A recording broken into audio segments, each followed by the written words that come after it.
Hello, and welcome to our daily reflections from St Mary Magdalene with St Martin Church on Thursday the 21st of May, Ascension Day. If you haven't already, you may want to read the passages listed on the screen in front of you now.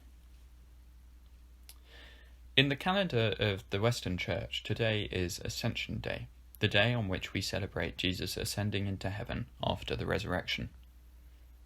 There are multiple reasons that this is regarded as an important event, but let's just focus on what Jesus says in our readings, as it has a bearing on everything else that we've been looking at in our reflections this week.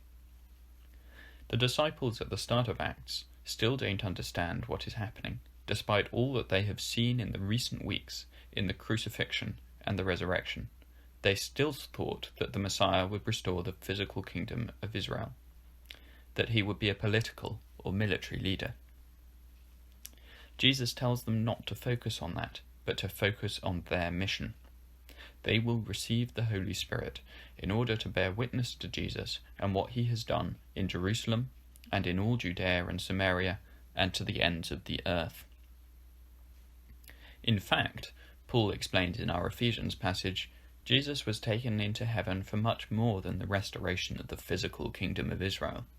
He was taken above all rule and authority and power and dominion, both in this age and the one to come, and with all things under his feet.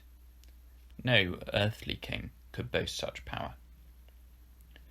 But here is the link with the commission that he gives to his disciples.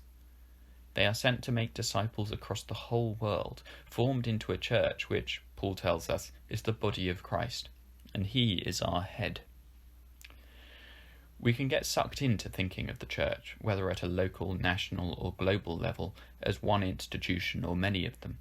But that's not what we're called to. The church of God, of which we are a part, is nothing less than the body of Christ, our Saviour. When we call people into it, through the power of the Holy Spirit, we are growing the body of Christ. When we act on its behalf, we are serving Christ directly. At this time especially, when we're not physically meeting together, let's remember this spiritual union that we have with one another and with God, and give thanks.